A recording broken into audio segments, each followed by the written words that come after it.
Yeah, what's up, guys? Just wanted to record a quick trade review.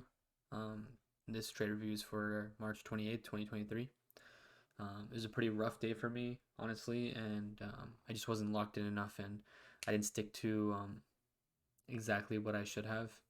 I didn't adjust quick in the market, and you'll see why when I go over my trades. But I just wanted to do a quick trade review now, and I didn't want to forget it. So, yeah, just to remind everybody, I am a higher time frame flag slash pivot break trader. So I look for flags and pivot breaks on the 15, the 1 hour, and the 4 hour for a continuation um, for a continuation move. So the first trade I'm going to be talking about that I took today was on QQQ, and this had some nice direction attached to it. Um, and this was supposed to be a 15-minute kind of 3 bar play. As you can see, the first candle had a pretty big dump. The second one was a bit of a consolidation candle where it had wicks on both sides, but it was leaning towards the bearish side. And you can see that it broke, but then got eaten up quite a bit here. So this is what happened on this candle essentially. I entered right here at puts at 10 o'clock, and we got eaten up very fast. And what I noticed with the price action when it was happening is that when the price like falls really quickly and then gets eaten up really quickly, it's a bad sign usually. And I've just had bad experience with that kind of price action. Because usually I get pretty bad fills on it, and then the buyer momentum is just so high there that you just instantly get like um, your risk to reward gets skewed. So as you can see, like I entered here at almost 306, and the stop loss I had set was already like 60 cents almost, which is quite a bit. Um, but yeah, I just set that stop loss because I was already in the trade, and then stopped out on this candle 10 minutes later. Unfortunately, as you can see that it did end up dumping, but the timing just wasn't right with it. And seeing that this 15-minute setup didn't work, I should have just stayed away from all 15-minute setups and should have just moved on to the 1 hour, because um, that's what I said to do in my strategy. Where if a time frame that if a time frame doesn't work and it's a good setup that I took, then I just gotta move on from it on that day, because it just means that it's not working on that day, right? And you can't force the market to make something work. And as you can see, I didn't really listen to that rule, and I took another 15-minute on Tesla, and I was like, okay, maybe this is like a pivot break. It's gonna be nice, right? And as you can see, it's like very similar to QQQ. It just didn't break. It created this pivot, and this level of respect was there. And then I saw this candle coming down, and this red candle happening, like going below VWAP again. And then I saw at the time this candle was getting close to the level. So I was like, okay, here's gonna be the break, right, for the 15 minutes. So I entered again on Tesla right here at 10:30. But as you all know, the 15 minutes aren't working today, right? So and I already got a taste of that on QQQ. So I should have just not taken any 15 minutes, and I should have just waited, because you can see that there's a nice 1 hour setup right here on Tesla, which I'll go over. But um, as far as this trade goes, got in at 10:30 at puts, and then ended up stopping out 15 minutes later right here on this candle.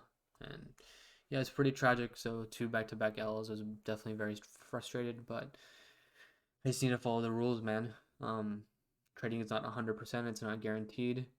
You're playing probabilities essentially, and if the probabilities are skewed against your favor, then you just gotta understand that, and not make the same mistake twice. You just gotta adapt quick.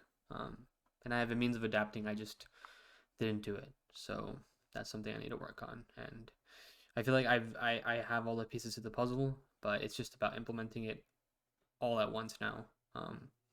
The market's taught me a lot of lessons so far already, so I just really have to put it all together now and then just execute everything that I know.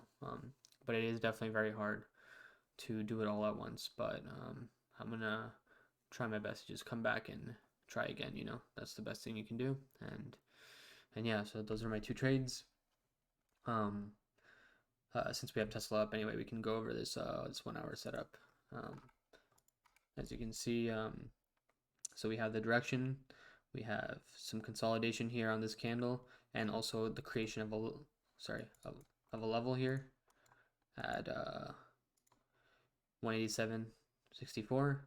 The next 1 hour candle forms inside of it, and then you get the clean break And as you can see that there was no problem on it on the 5 minute. You got a beautiful move out of it. Um, pretty much like a 2 point move on it. Very nice. But had I waited for this like I was supposed to, according to my rules, I would have been rewarded with a pretty good setup. You know, a beautiful setup. And I just didn't do that. But yeah, that was a beautiful setup. It's pretty much like the only setup you need, to be honest, right?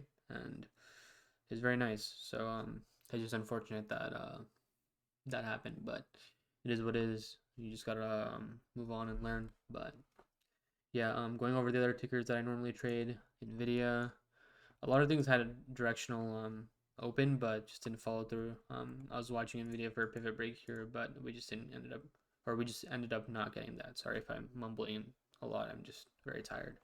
Um, but yeah, we didn't get that break, so that was unfortunate. I was actually also looking at AMD for a pivot break, because it actually looked much better than Tesla up until this point. It looked like it was like a nice a nice curling action, but it ended up just fighting view up the whole time.